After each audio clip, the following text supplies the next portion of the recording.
ప్రభువైన యేసుక్రీస్తు నామంలో మీకు అందరికీ శుభములు. మనం మరి ఈ దినము జీవాహారం అనే అంశం మీద మనం ధ్యానం చేయనున్నాము. మనం జీవించటానికి తీసుకునేదేమో ఆహారం.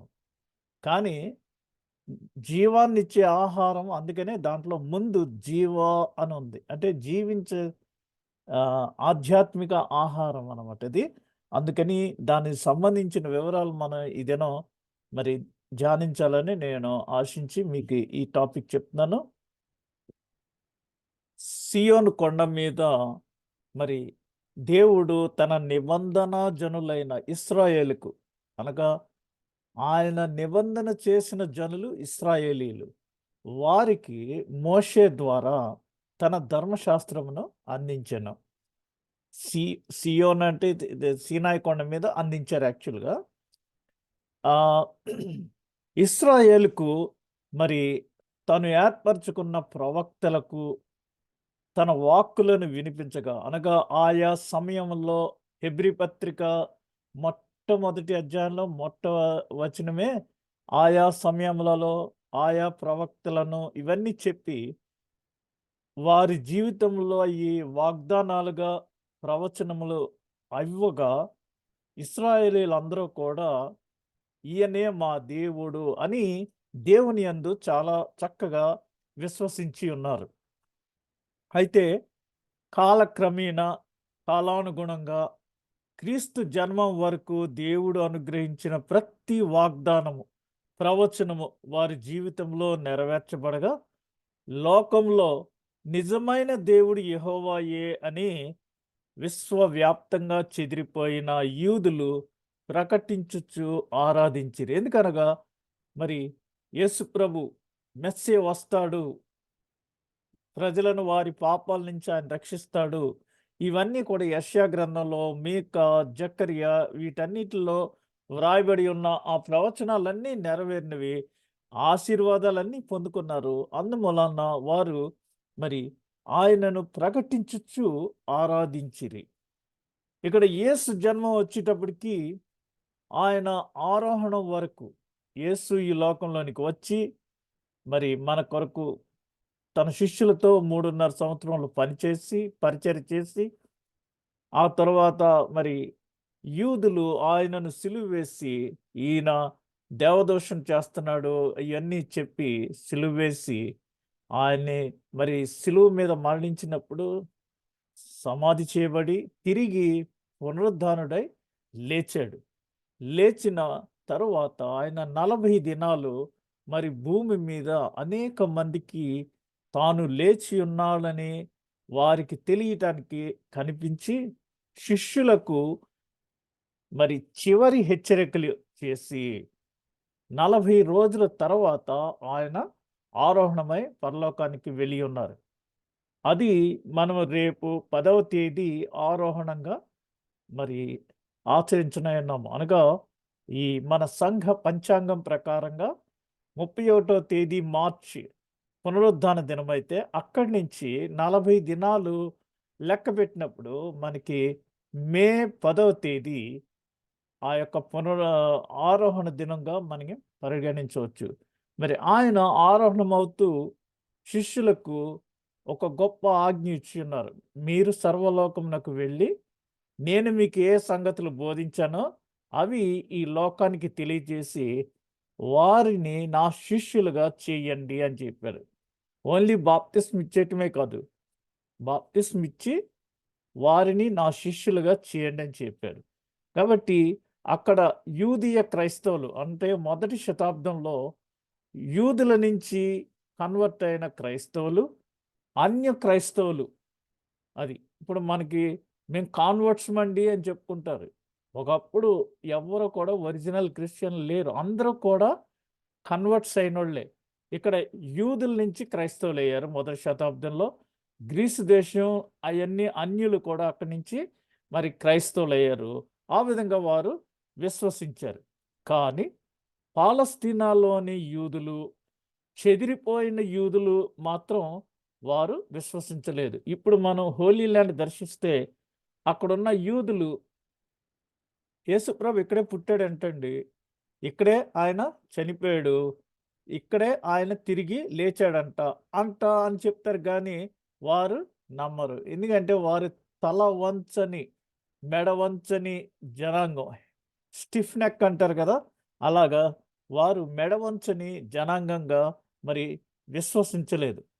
అందుకని వారు ఇంకా ఏంటి ఇంకా ఆ మెస్సీ రావాల్సిన మెస్సీ ప్రవచనాల ప్రకారంగా ఇంకా వస్తాడు అని ఎదురు చూస్తూ ఉన్నారు ఇంకా. ఈ సమయంలో మరి ప్రభువైన యేసుక్రీస్తు యోహాను సువార్త 6వ అధ్యాయంలో 2 అద్భుతాలు చేశారు ఆయన. ఆ అద్భుతాల్లో మొదటి 14 వచనాల్లో 6వ అధ్యాయం మొదటి 14 వచనాల్లో 5,000 మందికి ఆయన ఆహారం పెట్టారు. అక్కడ మరి గలిలీ సముద్ర తీరాన ఆ కొండ మీద వారందరూ యేసు ప్రభు యొక్క బోధ వింటూ చాలా సమయం అలా ఉండిపోయినప్పుడు వీరందరూ చాలా నీరసంగా ఉంటారు. ఇప్పుడు ఇంటికి వెళ్ళటం శక్తి సరిపోదు. వీరికి ఏమైనా భోజనము మనం అరేంజ్ చేద్దామా అనేసి మరి ప్రభు ఎవరితో చెప్పాడంటే ఫిలిప్పుతో చెప్పారు. ఫిలిప్పుతో చెప్పినప్పుడు చూడండి 5, 7 వచనాలు 6వ అధ్యాయము 5, 7 వచనాలు అక్కడ ఏమనుందంటే యేసు కన్నులెత్తి బహుజనులు తన యొద్దకు వచ్చుట చూచి వీరు భుజించుటకు ఎక్కడి నుండి రొట్టెలు కొని తెప్పించమని ఫిలిప్పుని అడిగాను గాని యేసు చేయనయ్యుండేనో తానే ఎరిగియుండి ఏమి చేయనయ్యుండెనో తానే ఎరిగియుండి అతనిని పరీక్షించుటకు అలాగు అడిగాను. అప్పుడు ఫిలిప్పు వారిలో ప్రతివాడును కొంచెం కొంచెం పుచ్చుకొనుటకైనను 200 దీనారముల రొట్టెలు చాలవని ఆయనతో చెప్పాను. ఇప్పుడు మనకు కూడా ఎప్పుడైనా మన జీవితంలో ఏదైనా సమస్య వస్తే ఇమ్మీడియట్‌గా మనకున్న రిసోర్సెస్ మీద ఆధారపడిపోయి అయ్య బాబోయ్! ఇది నా వల్ల అవ్వదు. నా దగ్గర ఇన్ని డబ్బులు లేవు. లేదా ఇప్పుడు ఈ సమయంలో ఇవి ఎక్కడ దొరుకుతాయి? ఈ రాత్రిపూట ఇవి ఎక్కడ దొరుకుతాయి? ఇట్లా ఆలోచిస్తాం మనం. మనం ఎప్పుడూ కూడా దేవుని మీద ఆధారపడటం గానీ, లేదా దేవునికి మన సమస్యను అప్పగించటం గానీ మనము నేర్చుకోవాలి. అందుకని ప్రభు తన శిష్యుల్లోనే ఫిలిప్‌ని ఏం చేద్దామని అడిగినప్పుడు, "ఇప్పుడెక్కడ దొరుకుతాయి ప్రభు" అనేసి వెంటనే ఆహ్, ఇప్పుడు 200 దీనారాల రొట్టెలు కూడా చాలవు. అయినా అన్ని రొట్టెలు ఇప్పుడెక్కడ దొరుకుతాయి అనేసి క్వెషన్ మార్క్ ప్రభువుకే చెప్పాడు. అయితే మరి అక్కడున్న చూడండి 8-10 వచనాలు. సీమోను పేతురు సహోదరుడైన ఆంద్రియ.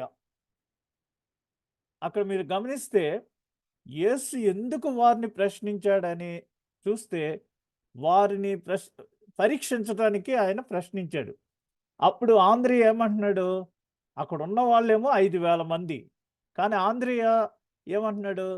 ఒక చిన్న పిల్లవాని దగ్గర 5 రొట్టెలు 2 చేపలు ఉండటం నేను చూచాను. కానీ ఇంతమందికి ఇవి ఏమాత్రమని ఆయనతో అడగగా, లోకరీత్యా మరి ఆంద్రియ ఇంతమందికి ఇది ఎలా షేర్ అవుతది అన్నాడు కానీ, అతని మనస్సులో ఒక విశ్వాసం ఉంది. ఈ 5 రొట్టెలను యేసు ప్రభు ఆశీర్వదించి మరి ఏదో రకంగా వీరందరికీ ఎందుకంటే అప్పటికే ఆయన కానా వివాహంలో జరిగిన ఆ విషయాలు వీరికి తెలుసు. కాబట్టి యేసుకు ఆ శక్తి ఉంది కాబట్టి ఆయన ఏమైనా చేయగలడు. దేవునికి అసాధ్యమైనది ఏదీ లేదు అనే ఒక విశ్వాసంతో అక్కడ 5 రొట్టెలు 2 చేపలు ఉన్నాయనేసి ప్రభువుకి చెప్పినప్పుడు అప్పుడు ఏమన్నారు చూడండి ఇక్కడ. ఇంతమందికి ఇవి ఏమాత్రమని ఆయనతో అడగగా యేసు జనులను కూర్చుండబెట్టుమని చెప్పాను. ఇంకెక్కువేం చెప్పలేదు. జనులను కూర్చోబెట్టండి. ఎందుకు కూర్చోబెడతారు? భోజనం వడ్డించటానికి. అక్కడ కూడా ద్రాక్షారసం అయిపోయిందని ఆయన తల్లి వచ్చి చెప్తే, "అమ్మా నా సమయం ఇంకా రాలేదు కదా" అన్నారు. సరే ఆయన ఓకే అనేసి చెప్పినప్పుడు మరి ఏం చెప్పింది?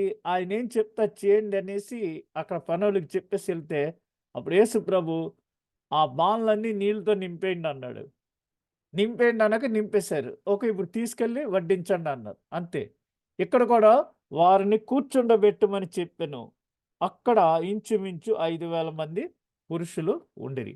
కాబట్టి ఇక్కడ మనకి ఏదైనా సరే చూచి నమ్మిన వారి కంటే చూడక నమ్మిన వారు ధన్యులు. మన చేతిలో డబ్బులుంటేనే ఇది మనం చేయగలమనేది ఇహలోక సంబంధమైన విశ్వాసం. కానీ మనం దేవుని మీద ఆధారపడితే మనకున్న అవసరాన్ని, మనకున్న సమస్యని దేవుని ముందుంచితే మన దగ్గర గాని, మన బ్యాంకులో గాని అన్ని డబ్బులున్నాయా లేదా అనేది కాదు. మనం అన్ని సమర్థించగలము, అన్నీ చేయగలము. ఇది మన విశ్వాసమునకు సంబంధించిన విషయం. ప్రభువు మీద మనం ఎంతవరకు ఆధారపడి జీవించుచున్న ఈ రోజున మనం ఊపిరి ఉందంటే అది కేవలము దేవుని యొక్క కృప. మరి అదే కృపను మనం మన ప్రతి విషయంలోనికి ఇక్కడ మరి అరబ్ దేశాలన్నిటిలో ఏమన్నా చెప్తే ఇన్షా అల్లా అంటారు. ఇన్షా అల్లా అంటే బై గాడ్స్ గ్రేస్. దేవుని చిత్తం ఉంటే, దేవుని కృప ఉంటే ఓకే. ఓకే. అని చెప్తూ ఉంటారు.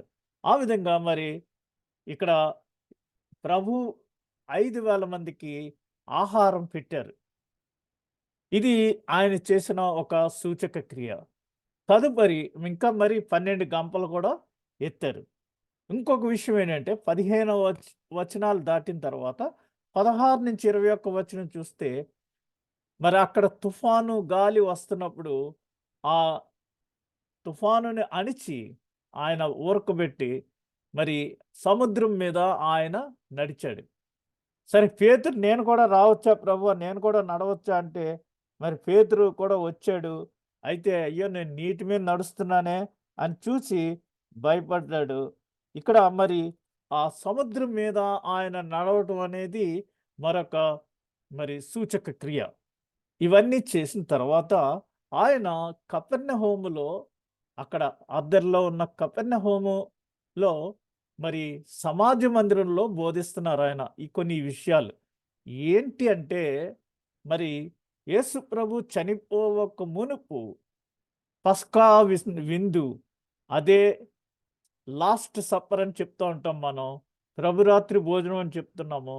ఆ పస్కా విందులో ప్రభువు మనకి ఒక నూతన నిబంధన అనుగ్రహించాడు.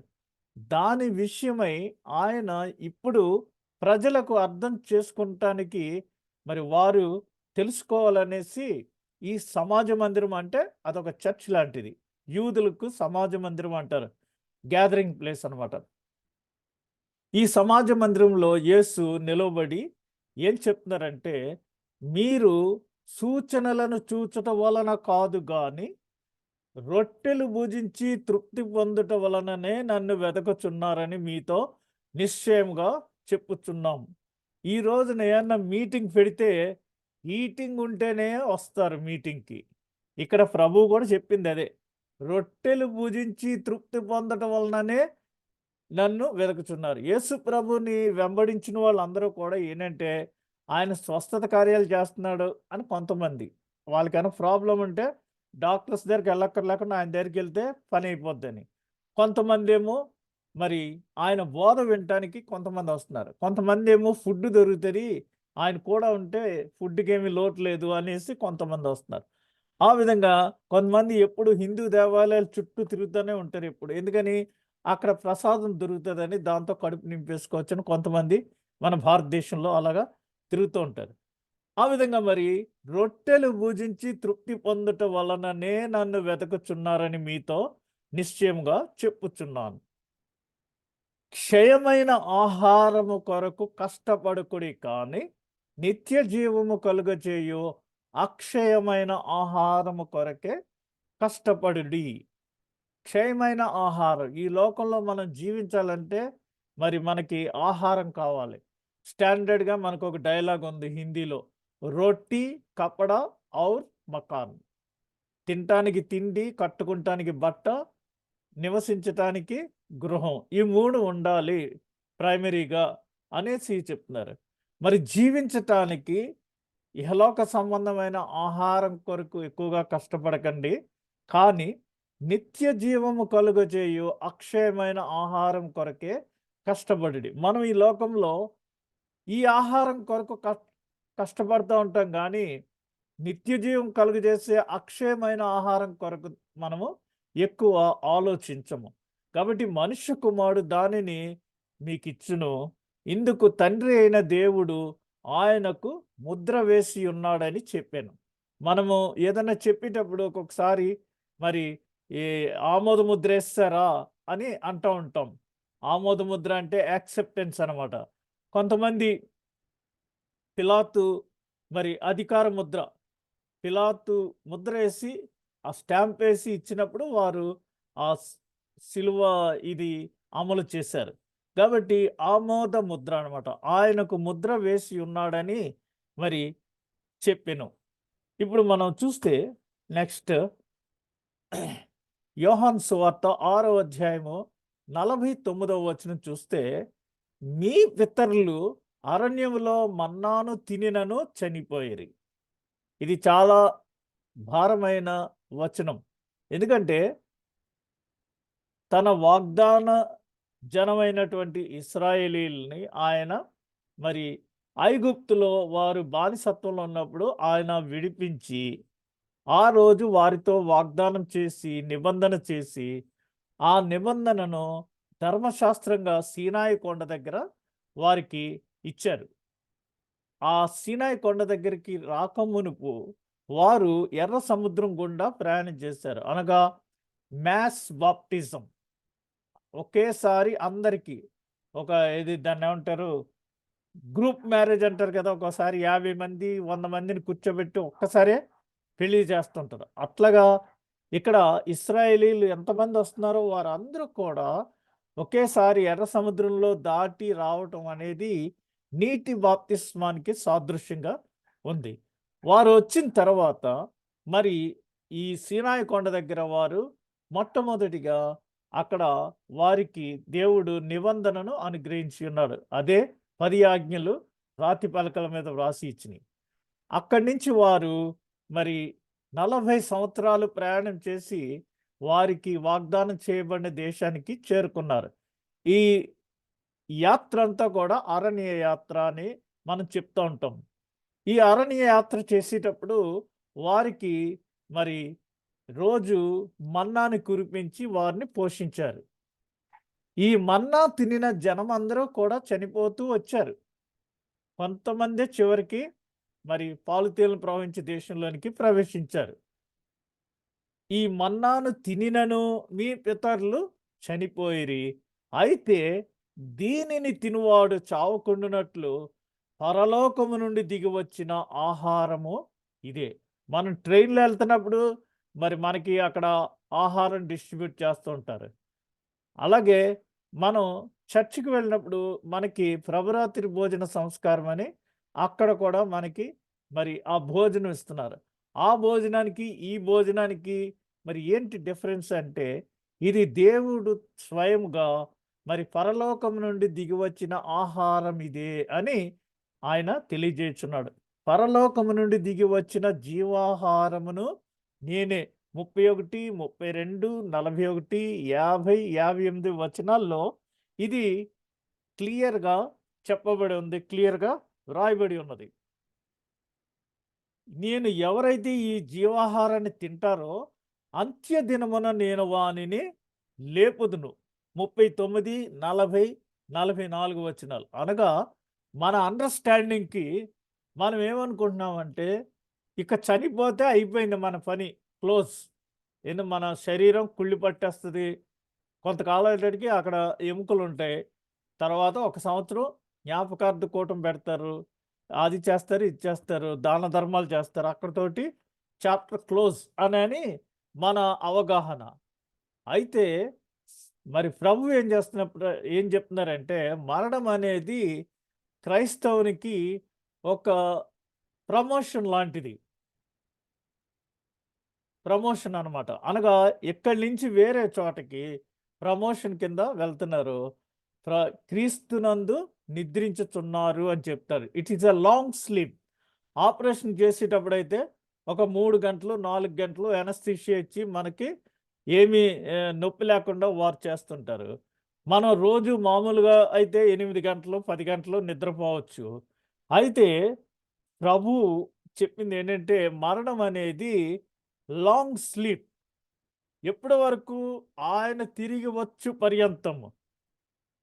ఎవరైతే ఈ జీవాహారాన్ని సేవిస్తారో, వారిని నేను మరి అంత్య దినమున నేను వారిని లేపుదును. అందుకనే ఎవరైనా చనిపోతే అంత్యదీనమందు దూత బూర నూదుచుండగా, నిత్యవాస రంబులెల్లా తేరి చూడగా, రక్షణందుకొన్న వారి పేర్లు పిలుచుచుండగా, నేను కూడా చేరియుందునచ్చటన్ అని ఈ పాట ఖచ్చితంగా పాడుతుంటారు. అంటే మన నిరీక్షణ ఏంటంటే, ప్రభువు మరి అంత్య దినాన్న మనల్ని అందరినీ ఆయన లేపుతారు. ఎప్పుడు? క్రీస్తు నందుండి మనము మృతి చెందితే అప్పుడది లాంగ్ స్లీప్. అందుకనే దాన్ని సిమెట్రీని ఏమంటారంటే, సిమెట్రీ అనే పదానికి ఆహ్, అర్థం ఏంటంటే విశ్రాంతి పురము లేదా విశ్రాంతి స్థలము. అనగా ఇప్పుడు మనం రైల్వే స్టేషన్‌లోను, ఎయిర్‌పోర్ట్స్‌లో ఆహ్, అక్కడ రూమ్స్ ఉంటాయి కదా! లాంజెస్ అని. అవేంటి? ట్రాన్సిట్‌లో రెస్ట్ తీసుకుంటానికి. అలాగా ఈ భూలోకంలో మనము జీవించిన ఆ జీవితము నుండి పరలోకంలో నిత్య జీవమునికి వెళ్ళే ముందు ఈ ట్రాన్సిట్ అనమాట ఇదంతా. ఆ బ్రేక్ అంతా కూడా మనం నిద్రలో ఉంటాము. మనకి ఈ లోకంలో మన జీవనానికి ఇన్ని సంవత్సరాలని దేవుడు అనుగ్రహించాడు. ఆ తదుపరి మన తుది డెస్టినేషన్, ఫైనల్ డెస్టినేషన్ ఎక్కడికి? పరలోక రాజ్యం. పరలోకం చేరాలంటే దానికి కొంత టైం పడతది. ఆ టైం వరకు మనం వెయిటింగ్‌లో ఉంటాం. అదే ట్రాన్సిట్. అందుకనే ఇదంతా కూడా లాంగ్ స్లీప్ అని చెప్పి, అంత్యదినమున నేను వానిని లేపుదును. అప్పుడొచ్చి మరి అందరిని కూడా ప్రభు లేపి తానుండు చోటికి మనమును ఉండులాగున ఆయన మనల్ని తీసుకొని వెళ్తారు. మధ్యాకాశానికి వెళ్తాము. అక్కడ కొంత వెయిటింగ్ ఉంటది. ఆ తదుపరి నూతనదైన యెరూషలేము, నూతన భూమి, నూతన ఆకాశము, నూతన వాతావరణంలో ప్రభువు దగ్గర దేవుడు మనతో నివసిస్తాడు. మనము దేవునితో కలిసి నివసిస్తాము. ఈ లోకమంతా కూడా పాపంతో నిండిపోయింది. అక్కడ అసలు పాపం అనేదే ఉండదు. మరి ఏ విధమైన ఏడుపు గాని, చీకు, చింత అలాంటివి ఏమీ ఉండవు. నిత్యము మనము దేవునితో కలిసి ఉంటాము. అక్కడ పరిస్థితి అంతా వేరుగా ఉంటది. అందుచేత ఆ జీవాహారాన్ని నేనే అని ప్రభువు చెప్తున్నాడు. మరి 40 సంవత్సరాలు మీ పితరులు మన్నాను తిని కూడా వారు చనిపోయిరి అని ప్రభువు చెప్పి, అయితే నేను పరలోకము నుండి వచ్చిన జీవాహారాన్ని, మరి నేనిచ్చు ఈ జీవాహారాన్ని తినువాడు మరి చనిపోడు అని చెప్పడానికి మన్నాకి, క్రీస్తుకి మనం పోల్చి చూస్తే ఇక్కడ చాలా ఆసక్తికరంగా ఉంటది. మన్నా అనేది రాత్రి పరలోకం నుండి వచ్చినది. అది కూడా పైనుండే కురిపించాడు దేవుడు. ఫ్రీ. యాహ్! మరి అందరికీ ఎంత కావస్తే అంత అది ఈ భూమి మీదకి వచ్చింది. అయితే చూడండి, గ్రీన్ కలర్‌లో ఉన్నాయి క్రీస్తుకు సంబంధించినవి. మనుషులు చీకటిలో ఉన్నప్పుడు క్రీస్తు పరలోకం నుండి వచ్చెను. ఒక రకంగా చూడాలంటే క్రిస్మస్ టైంలో మనం మరి క్రీస్తు పుట్టుక డ్రామా వేసేటప్పుడు అక్కడ మధ్యరాత్రిలో యేసు ప్రభు జన్మించాడని మిడ్‌నైట్ మాస్ ఉంటది మనకి. 24వ తారీఖు రాత్రి సంధ్యా క్రిస్మస్ అని చేస్తాము. ఎందుకంటే ఆ రాత్రి జన్మించాడు కాబట్టి. దూతలకు కూడా గొల్లలకి మరి మిడ్‌నైట్ ఎళ్లి చెప్పినప్పుడు వాళ్ళు భయపడతారు. ఏదో పెద్ద దెయ్యం వచ్చిసింది అది ఇది అని. అయితే ఇక్కడ మనుషులు చీకటిలో ఉన్నప్పుడు అంటే ఈ చీకటి ఏంటంటే మరణ ఛాయ నుండి వారిని నేను విడిపిస్తాను. చీకటిలో నడుచు జనులు గొప్ప వెలుగును చూచెదరు. ఆ చీకటిది. పాపం అనే చీకటిలో మానవులంతా ఉన్నప్పుడు క్రీస్తు పరలోకం నుంచి దిగి వచ్చారు అని ఇక్కడ చెప్తున్నారు. మన్నా కూడా పరలోకం నుంచే వచ్చింది. క్రీస్తు కూడా పరలోకం నుంచే వచ్చారు. అయితే మన్నా అది మంచు మీద పడినది. మంచు మీద అంటే పొగమంచు ఎలా ఉంటుందో అలాగా భూమి మీద మంచులో పడింది. అయితే క్రీస్తు వచ్చాడు. ఎక్కడి నుంచి వచ్చాడంటే దేవుని ఆత్మ నుంచి జన్మించాను. పరిశుద్ధాత్మ వల్ల ఆయన మరి గర్భము ధరించబడి ఈ భూమి మీదకి వచ్చారు. ఇది భూమి ద్వారా అపవిత్రమైనది కాదు. భూమి మీద పడింది. అయితే క్రీస్తు పాపరహితుడు. పాపము నుండి వేరుగా ఉన్నాడు. ఈ మన్నా అనేది ఎలా ఉంటదంటే, మనం నారింజకాయ తొనలు ఒలిస్తే, ఆ లోపల అవన్నీ ఎలా ఉంటాయి చిన్న చిన్నగా, రౌండ్‌గా. ఆ విధంగా మరి గుండ్రంగా, తెల్లగా ఈ మన్నా ఉన్నది. టేస్ట్ వచ్చి కొద్దిగా స్వీట్‌గా ఉంటది తేనెలాని. ఆ విధంగా ఈ మన్నా దేవుడు కురిపించాడు. ఇక్కడ మరి ఈ తెలుపుకి, గుండ్రానికి ఇవన్నిటికి యేసు ప్రభు ఎంతో వినయముగా ఆయన మనందరి నిమిత్తమై మనం పొందవలసిన దెబ్బలు ఆయన పొందినప్పుడు పల్లెత్తి మాట కూడా ఆయన ఏమీ అనలేదు వారిని. కొరడా దెబ్బలు కొడుతున్నప్పుడు కూడా ఏమీ మాట్లాడలేదు. మౌనముగా ఆయన మన యొక్క శ్రమల్ని వహించాడు. శాశ్వతత్వం, పర్మనెంట్, ఆల్ఫాయు, ఒమెగాయు నేనే అని, మరియు స్వచ్ఛతను, ప్యూరిటీ, పరిశుద్ధతను, స్వచ్ఛత ఇది సూచించుతున్నది. మరి మన్నాకి రుచి తీపిగా ఉన్నది.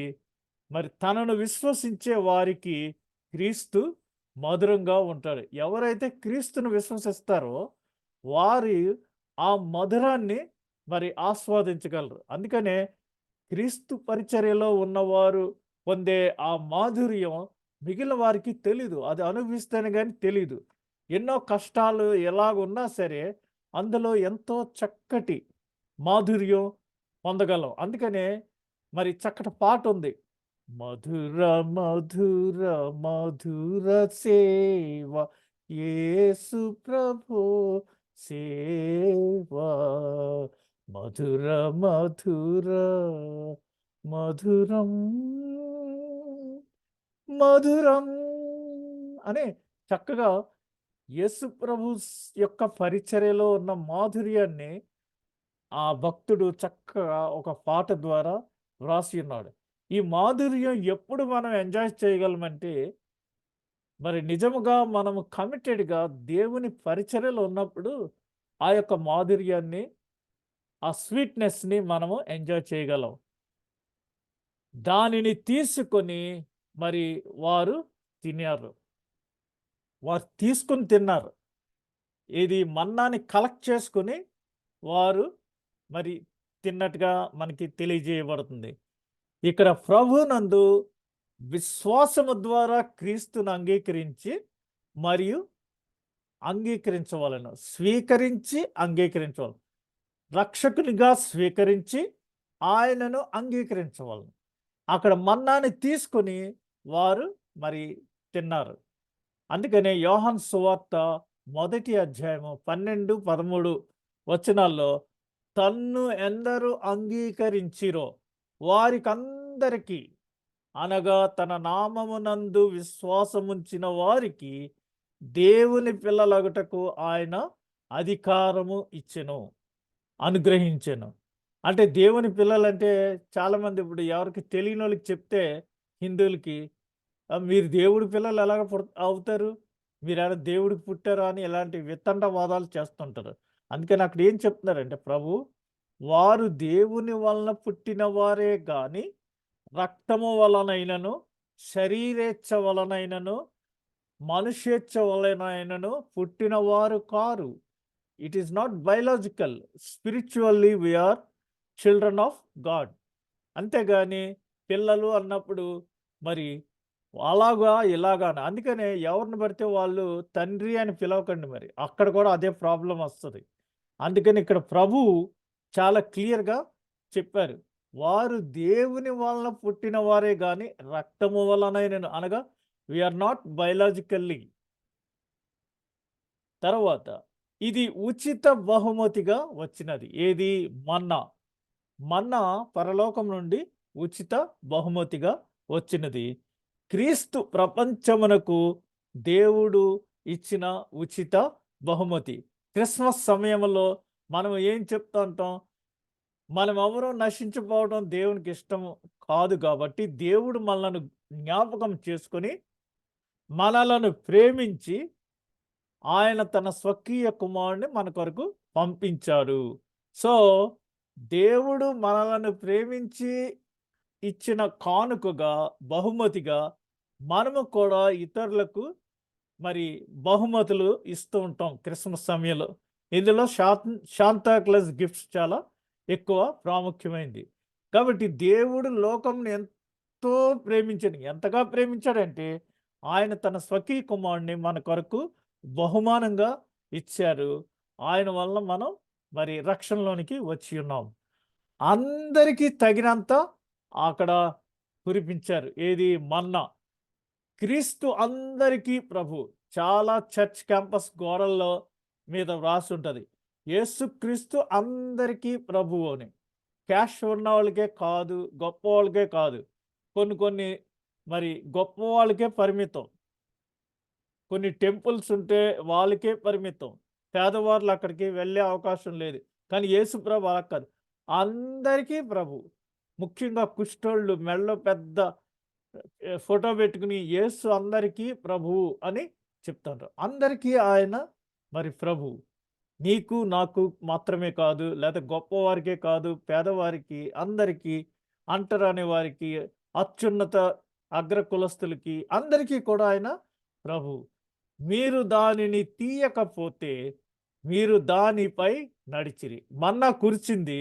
ఒకవేళ మీరు టైంకి దాన్ని తీసుకోలేదనుకోండి, ఆ టైం అయిపోయిన తర్వాత అది అలాగే ఉంటే దాని మీద నుంచే మీరు నడుచుకుంటూ వెళ్ళారు. అయితే ఇక్కడ మీరు క్రీస్తుని స్వీకరించకపోతే మీరు ఆయనను తిరస్కరించి ఆయనపై నడిచిన వారం అవుతాం. అది హెబ్రీ పత్రిక 10వ అధ్యాయంలో 26-31 వచనాల్లో ఉంటుంది. మనం ఆయనను అంగీకరించుకోకుండా, స్వీకరించుకోకుండా తిరస్కరించినప్పుడు ఏమైంది? యూదులు ఆయన మీద నుంచి నడిచిన వారయ్యారు. 10వది వ్యత్యాసం ఏంటంటే, ఇది అరణ్య ఆహారం. అరణ్యంలో వారు మరి నడుచుచున్నప్పుడు, ప్రయాణిస్తున్నప్పుడు, అనగా భూమి మీద ఆ ఐగుప్తు దేశం నుంచి కనాను దేశం వరకు మరి భూమి మీద వారు అరణ్యంలో ప్రయాణం చేసేటప్పుడు వారికి ఇవ్వబడిన ఆహారము. మరి జీవాహారం ఏంటంటే, పరలోకమునకు ఈ యాత్రికుల ప్రయాణంలో క్రీస్తు మన జీవాహారము. అందుచేత ఈ లోకంలో మనం జీవించాలంటే మనకి పోషకాహారము కావాలి. అది కేవలము మన బాడీ మెయింటెనెన్స్ కోసం, లేదా ఇంకోటి కోసం ఈ ఆహారము, ఈ ఇహలోక సంబంధమైన ఆహారం మనకి కావాలి. అయితే మరి పుట్టుట చచ్చుట కొరకే, పుట్టుట గిట్టుట కొరకే అని చెప్తూ ఉంటారు కొంతమంది. మనము మన పౌరసత్వం ఎక్కడుందని చెప్తుంటాం? పురుషోత్తం చౌదరి గారు రాసిన చక్కటి పాటలో, యెహోవా మా తండ్రి కాడ, యేసుడు మా అన్న కాడ, మోక్షనగరు మా పుట్టినిల్లు, పేతురాది సకల పోస్తులు మా యొక్క చుట్టాలు. ఇదంతా నా క్రైస్తవ కుటుంబము, సార్వత్రిక కుటుంబము. మనమందరం జూమ్‌లో ఇదొక మంచి చక్కటి జూమ్ కుటుంబం. మనమందరము ఈ సార్వత్రిక క్రైస్తవ కుటుంబంలో మరి మెంబర్సు. కాబట్టి మనము చేరవలసిన గమ్యస్థానం ఏదంటే పరలోకము మన యొక్క గమ్యస్థానం. అయితే ఇక్కడి నుంచి మన జీవితం అంతా ట్రావెల్. చాలామంది లైఫ్ ఇదని పెడుతుంటారు. అనగా చిన్నపిల్లలకి పుట్టినప్పటి నుంచి పెద్దవాళ్ళ వరకు పెళ్ళయ్యి ఇవన్నీ ఫోటోలు లైన్‌గా పెడతారు. ఇది ఒక జీవిత ప్రయాణం. ఈ ప్రయాణం సాగించటానికి మనం ఆహారం చక్కగా కావాలి. పౌష్టికాహారం కావాలి. అందుకని తల్లిదండ్రులు మంచి ఆహారాన్ని ఇస్తూ ఉంటారు. అయితే ఇది నేల మీద, లేదా పోనీ మనం ఇక్కడ ఫ్లైట్ ఎక్కితే ఇండియాకెళ్ళే వరకు మనకి మధ్యలో భోజనం అది సర్వ్ చేస్తారు. అది ఫ్లైట్ అక్కడికి చేరే వరకు. ఇప్పుడు మరి నేల మీద కాకుండా మనము పైకి ప్రయాణం చేస్తున్నాం పరలోక రాజ్యానికి. అనగా మన ఈ యొక్క పరలోక ప్రయాణానికి కావలసిన జీవాహారాన్ని మనం భుజించాలి. అక్కడ వరకు చేరుకునే వరకు మనకి కావలసిన జీవాహారాన్ని మనం తీసుకోవాలి. జీవాహారం అంటే అదే. మనల్ని జీవంతో ఉంచే ఆ యొక్క ఆహారం. జీవం ముందుంది. తర్వాత ఆహారం ఉంది. అందుకనే ఎవరైతే ఈ జీవాహారాన్ని తీసుకుంటారో వారు మరణించరు అని ప్రభువు చెప్తున్నారు. ఈ దేహము మనం ఇక్కడ వదిలివేసి మన ఆత్మ ప్రభువుతో జీవించటానికి ఈ యాత్రలో చివరి వరకు మరి ఫ్లైట్‌కి, విమానం ఇక్కడి నుంచి అక్కడికి వెళ్ళటానికి ఇంధనము ఎలాగ అవసరమో, మనము క్రీస్తును కలుసుకునేంత వరకు సరిపోయే ఆహారమే ఈ జీవాహారం. ఈ జీవాహారం ద్వారానే మనము క్రీస్తునొద్దకు చేరగలము. కాబట్టి క్రీస్తు మనకి చక్కటి రక్షణ ప్రక్రియను ఆయన మరి విడమర్చి ఉన్నాడు. యోహాను సువార్త 6వ అధ్యాయము 43వ వచనం నుంచి చూస్తే అక్కడ చూడండి. నేను పరలోకము నుండి దిగి వచ్చి ఉన్నానని మీరు ఎలాగూ చెప్పుచున్నాడనిరి. అందుకు యేసు మీలో మీరు సణుగు కొనకుడి అని ఇవన్నీ విషయాలు చెప్పి మరి ఎవడైనా నా దగ్గరికి నా యొద్దకు రాలేడు. అంత్య దినాన నేను వానిని లేపుదును. ఇవన్నీ చెప్పి మీ పితరులు అరణ్యములో మన్నాను తినినను చనిపోయిరి. దీనిని తినువాడు చావకుండునట్లు పరలోకము నుండి దిగి వచ్చిన ఆహారం ఇదే. అంచేత తప్పిపోయిన ఇది it's a way to salvation. రక్షణ మార్గానికి ఆయన సరళం చేశాడు రక్షణ మార్గాన్ని. తప్పిపోయిన పాపి దేవునిని వెతకడు. అయితే దేవుడే మరి ఆ పాపిని వెతుక్కుంటూ వస్తాడు. గ్రహించువాడెవడును లేడు. దేవుని వెదకువాడెవడును లేడు. అది తండ్రి చిత్త ప్రకారంగా ఆయన నడిపించినప్పుడు ప్రభు దగ్గరికి వస్తాం. కాబట్టి రక్షణ దేవునితో ప్రారంభమవుతున్నది. చాలామంది నా వల్ల ఈ రక్షణలోకి వచ్చాడు, నేను రక్షించేశాను అని చెప్తుంటారు. సారీ, అది సబబు కాదు. రక్షణ అనేది పరిశుద్ధాత్మ కార్యము. దేవుడు కొంతమందిని మరి దేవుని యొద్దకు ప్రభు దగ్గరకు రక్షణ నిమిత్తమై పంపించినప్పుడు దేవునితో ప్రారంభమవుతుంది అది. దేవుడు ప్రజలను క్రీస్తు వైపుకు ఎట్లా ఆకర్షిస్తున్నారు, ఏ విధంగా ఆకర్షిస్తున్నారు అని చూస్తే 45వ వచనంలో నన్ను పంపిన తండ్రి వానిని ఆకర్షించితేనే గాని ఎవడునూ నా యొద్దకు రాలేడు. అంత్య దినమున నేను వానిని లేపుదును. ఈ రోజున మరి అనేక మంది దేవునిని అంగీకరిస్తున్నారు. సినిమా వాళ్ళు చాలామంది దేవుణ్ణి అంగీకరించారు. ఎలా అంగీకరించారంటే తండ్రి వారిని ఆకర్షించితేనే గాని. మనకి బాగా తెలుసు హిందీ సినిమా ఫీల్డ్‌లో మరి ఆహ్, జాన్ ఆహ్, జానీ లీవరో ఎవరో ఒకతను ఉంటాడు. జానీ లీవర్. యెస్. జానీ లీవర్. అతను మంచి కమెడియన్. మరి తర్వాత ఒకానొక సమయంలో తండ్రి ఆకర్షించాడు. ఇప్పుడు మరి అతను పాస్టర్స్‌కి కాన్ఫరెన్స్ పెట్టి చక్కగా దేవుని పరిచర్యలో ఆ మాధుర్యాన్ని అనుభవిస్తున్నాడు. ఒకప్పుడు మరి అతను చెప్తున్న సాక్ష్యం వింటే ఫ్లైట్‌లో కంటిన్యూయస్‌గా బైబిల్ చదువుతానే ఉన్నాడట. అక్కడేమో మద్యం కావాలా, మద్యం కావాలా అంటే అది ఏం అక్కర్లేదని బైబిల్ చదువుతానే ఉన్నాడట. అంటే దేవుని పరిచర్యలో దేవునిని ఆకర్షితుడైన మరి ఆ మాధుర్యము ఎంతగానో చక్కగా వారు పొందగలరు, ఆస్వాదించగలరు. అంచేత అంత్య దినాన నేను వానిని లేపుదును. ఎంతమంది సినిమా యాక్టర్లు ఈ రోజున దేవుణ్ణి అంగీకరించారు. మరి ఏముంది ఇందులో అంటే వారు తండ్రి చేత ఆకర్షితులైనప్పుడు మరి ఆ రక్షణ మార్గంలోనికి వచ్చియున్నారు. అందుకనే దెసలోనికలు రాసిన 2వ పత్రిక 2వ అధ్యాయము 13వ వచనంలో ప్రభువు వలన ప్రేమించబడిన సహోదరులారా, ప్రభువు వలన ఆత్మ మిమ్మును పరిశుద్ధపరచుట వలనను మీరు సత్యమును నమ్ముట వలనను. ఒకటి పరిశుద్ధపరచబడటం వల్ల, ఇంకొకటి నమ్మటం వలన రక్షణ పొందుటకు దేవుడు ఆది నుంచి మిమ్మును ఏర్పరచుకొనెను. కనుక మేము మిమ్మును బట్టి ఎప్పుడును ఎల్లప్పుడును దేవునికి కృతజ్ఞతాస్తుతులు చెల్లింపబద్దులమై ఉన్నాము. మీరు ఈలాగు రక్షించబడి మన ప్రభువైన యేసుక్రీస్తు యొక్క మహిమను పొందవలెనని ఆయన మా సువార్త వలన మిమ్మును పిలిచెను. ఈ లోకంలో సువార్త అంతా ప్రకటించింది ఎవరు? యేసు ప్రభు శిష్యులు. వారు చిందించిన రక్తం అనే బలిపీఠం మీద ఆ ఫౌండేషన్ మీద ఈ సంఘాలు కట్టబడినాయి. సంఘం మరి దానికి ఆ సంఘ పునాది కింద వారి రక్తం ఉంది. పేతురు గారు తలక్రిందులుగా సిలువ వేయబడ్డాడు. ఇంకొకరు అడ్డంగా రంపంతో కట్ చేయబడ్డారు. యాకోబు అయితే శిరచ్ఛేదనం చేయబడ్డాడు. యోహాను ఈ యోహాను సువార్త రాసిన యోహాను గారిని అయితే నూనెలో వేయించారు. ఆయన దూత వచ్చి ఆయన్ని మరి తప్పించింది. అప్పుడు నూనెలో వేపినా ఇతను ఏంటి చనిపోలేదని పద్మాసు ద్వీపానికి పంపించారు. ఇతనికి ఎందుకులో ఇంకా ముసలోడు అయిపోయాడు అనేసి.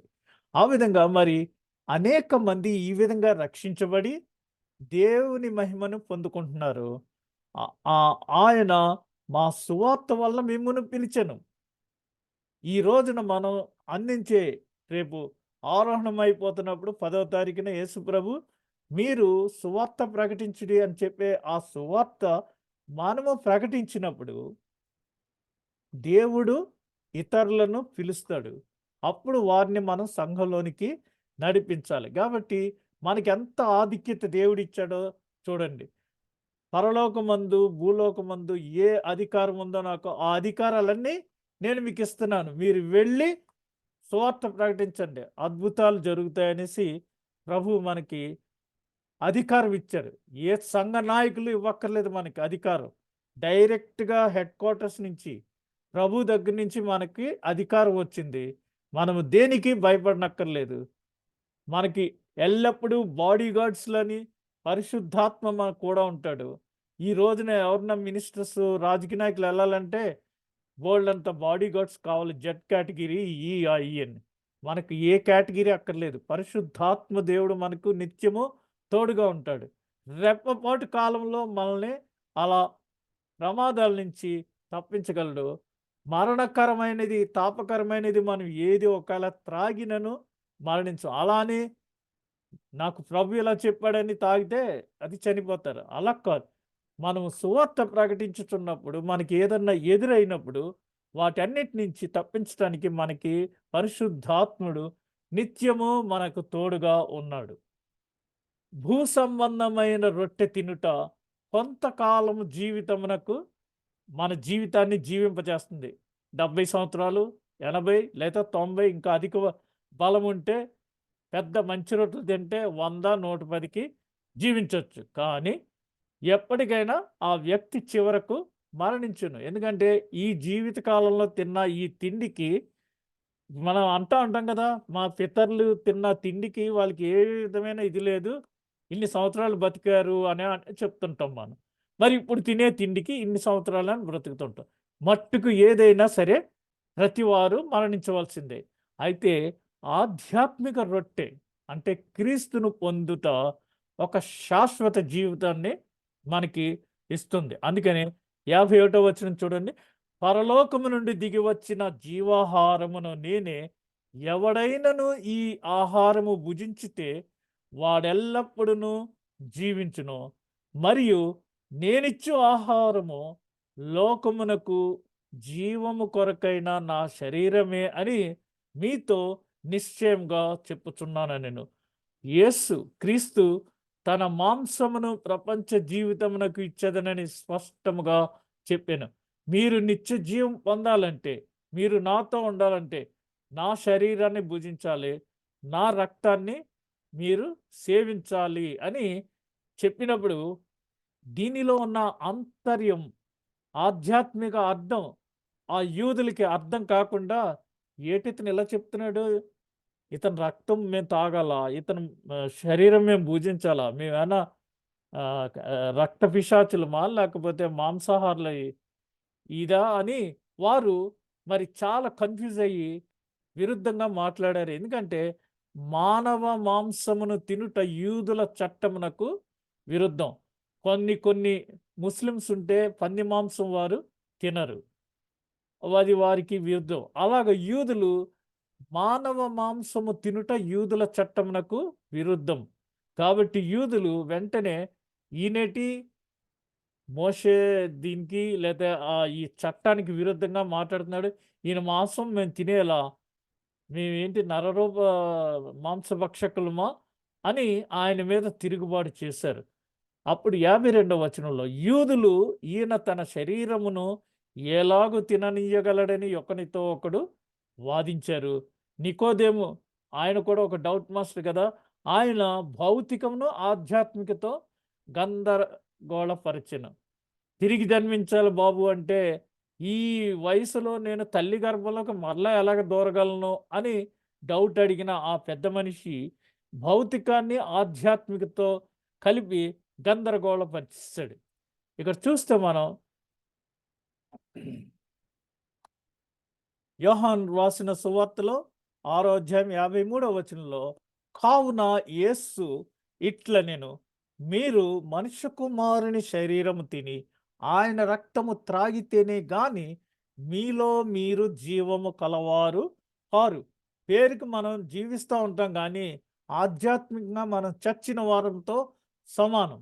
కాబట్టి మనం ఈ జీవాహారాన్ని భుజించినప్పుడు మనం జీవము గలవారుగా మనం ఉంటాము. నా శరీరం తిని నా రక్తము త్రాగువాడే జీవము గలవాడు. అంత్యదినమున నేను వానిని లేపుదును. కాబట్టి మనం ప్రతి వారం వెంబడి వారం మరి ప్రభురాత్రి భోజన సంస్కారంలో పాల్గొనటానికి ఆ అవశ్యం ఏంటంటే, అవసరత ఏంటంటే, మరి నిత్య జీవం పొంది ఉండటానికి అంత్య దినాన్న మనల్ని ఆయన లేపుతాడు. క్రీస్తు నందుండి మృతులైన వారు మొదట లేపబడుదురు. తర్వాత సజీవులంగా ఉన్నవారు ఆయనను ఎదుర్కొందురు అని ఇదే పరలోకము నుండి దిగివచ్చిన ఆహారము. ఇతరులు మన్నాను తినియో చనిపోయినట్టు కాదు. ఈ ఆహారం తినువాడు ఎల్లప్పుడూ జీవించునని నిశ్చయంగా మీతో చెప్పుచున్నాను నేను. ఈ మాటలు ఆయన కపెర్నహూములో బోధించుచు సమాజ మందిరంలో ఈ మాటలు చెప్పాడు.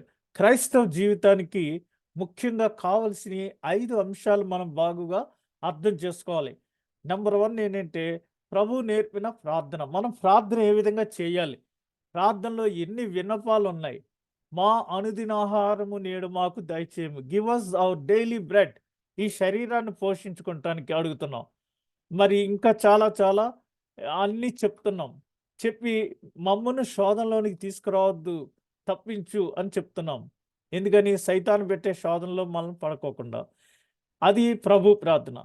మనము ఏ విశ్వాసాన్నైతే విశ్వసిస్తున్నామో ఆ విశ్వాసాన్ని మనం వారం వెంబడి వారము చెప్తున్నాం. పొంతు పిలాతు అధికారము క్రింద ఆయన శ్రమపడి, సిలువ వేయబడి, చనిపోయి, సమాధి చేయబడి, పునరుద్ధానుడైన తర్వాత ఆరోహణమై పరలోకమునకు తిరిగి వెళ్ళనని మరలా వస్తారు. అప్పుడు మరి పరిశుద్ధాత్మనంచునను పరిశుద్ధ క్రైస్తవ సంఘమును పరిశుద్ధుల సహవాసం. ఇవన్నీ మనం ప్రతి వారం చెప్తున్నాం. మూడవది మనం నేర్చుకున్న 10 ఆజ్ఞలు. మోషే ధర్మశాస్త్ర సారాంశం ఆ 10 ఆజ్ఞలు. దానికంటే ముఖ్యమైనది నిన్ను వలె నీ పొరుగువారిని ప్రేమించు. ఎందుకనగా ప్రభు చివరి దినాల్లో తన శిష్యులకు ఈ పస్కా విందు ఆచరించి వారి కాళ్ళు కడిగి నేను మీకు ఒక క్రొత్త ఆజ్ఞ ఇస్తున్నాను. మీరు ఒకరి ఎడల ఒకరు మరి ప్రేమ కలిగి ఉండండి అని చెప్పాడు. సో, నాలుగవది బాప్తిస్మం. బాప్తిస్మం ఏ విధంగా మనం తీసుకోవాలి? బాప్తిస్మం అంటే అర్థం ఏంటి? ఇది తెలుసుకోవాలి. ఐదవది ప్రభురాత్రి భోజన సంస్కారం. ఈ జీవాహారాన్ని గురించి మనము సరి అయిన అవగాహన కలిగి ఉండాలి. ఈ జీవాహారాన్ని తీసుకోమంటున్నారు కదా అనేసి మరి ఆచారంగా లేకపోతే తెలిసి తెలియని నాలెడ్జ్ తోటి మనం తీసుకుంటే రోగగ్రస్తులమవుతాము. కొంతమంది చనిపోయేవారుగా కూడా ఉంటారు. కాబట్టి మనము దీనిని సరిగా అర్థం చేసుకొని ఇది ప్రభు శరీరము అని మనం యోచించి దీనిని తీసుకున్నప్పుడు అప్పుడు మనమందరం ఆయన ఆశీర్వాదాలకి మరి పొందుకొని ఈ మనము ప్రభులో నిత్య జీవాన్ని కలిగి ఉంటాం ఈ జీవాహారం వలన. అది మరి ఆయన ఆ చివరి దినాన పస్కా ఆచరించక మునుపు వారికి తెలియచేయాలని ముందుగానే ఇది చెప్పినప్పుడు, అప్పటి వరకు ఆయనతో కూడా ఉన్న వాళ్ళందరూ కూడా డ్రాప్ అయిపోయి చెదిరిపోయారు. చివరికి శిష్యులు కూడా వెళ్ళిపోతుంటే, మీరు కూడా వెళ్ళిపోతారా అన్నప్పుడు, ఎక్కడికి వెళ్తాం ప్రభువా నీతోటే ఉంటామని శిష్యులు ఉన్నారు. ఆయన కపెర్నహూములో బోధించుచు సమాజ మందిరంలో ఈ మాటలు చెప్పారు. ఇప్పుడు మనం మరి చివరిగా తాను అప్పగించబోయే రాత్రి తన శిష్యులకు ఈ పస్కా విందు ఏ విధంగా ఆచరించారో అది ఇచ్చి, ఇది నా రక్తము వల్లనైన నూతన నిబంధన అని ఆయన ఈ నిబంధన ఎందుకిచ్చారో, ఈ నిబంధన అంటే ఇది మనందరికీ, పాపములో ఉన్న మనందరికీ ఒక వీలునామా లాంటిది. ఆయన మనందరికీ దేవుని బిడ్డలవ్వటానికి ఒక అవకాశం ఇచ్చాడు. మనందరికీ స్థిరాస్తి ఇచ్చారు ఆ వీలునామాలో. అదే ఈ యొక్క క్రొత్త నిబంధన. అది ఎలా ఆచరించారో చూసి మనము మరి ఇది ముగించుకుందాం.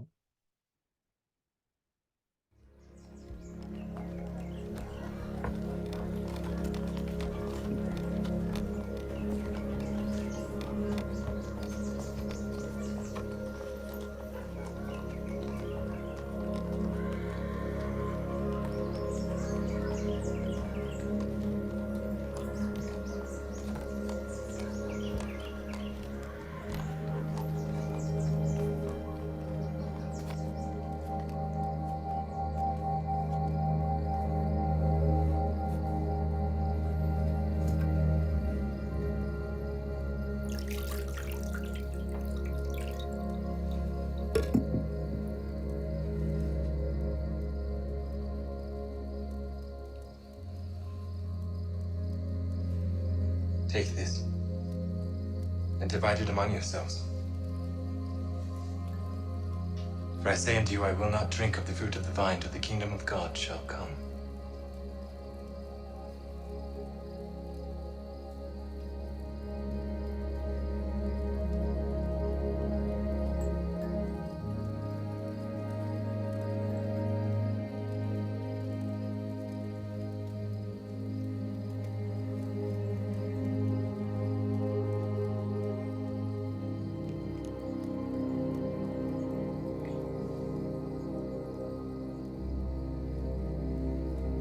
యోధ ఆ రొట్టె తీసుకుని వెళ్ళిపోతాడు.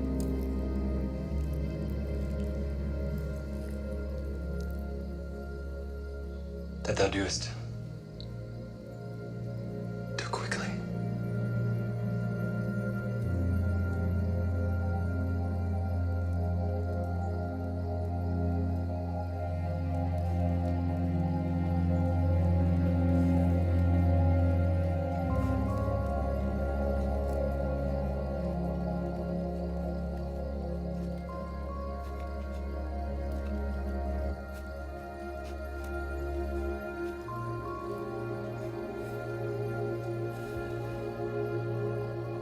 This is my body, which is given for you.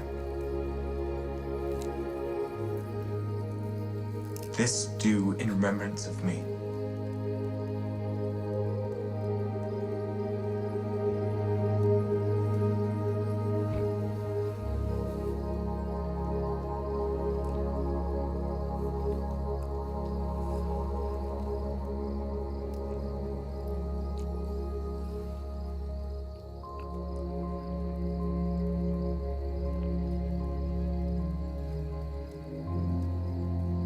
This cup is the New Testament in my blood, which is shed for you.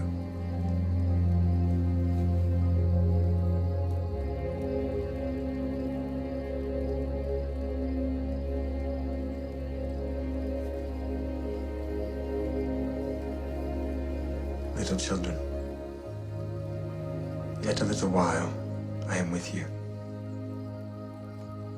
A new commandment I give unto you, that ye love one another as I have loved you, that ye also love one another. By this shall all men know that ye are my disciples, if ye have love one to another.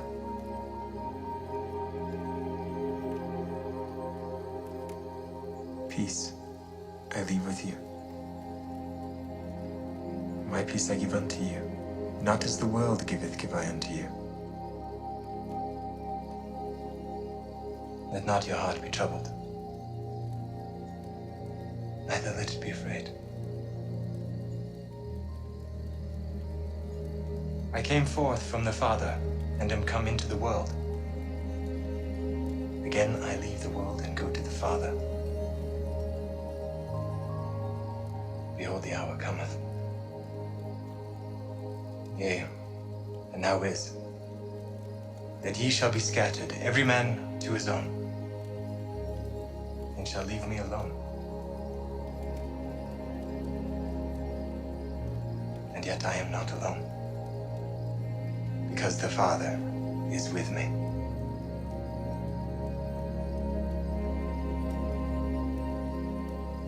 These things I have spoken unto you, that in me you might have peace.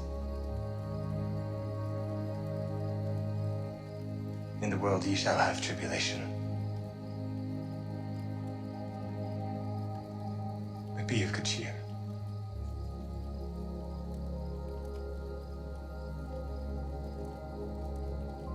I have overcome the world.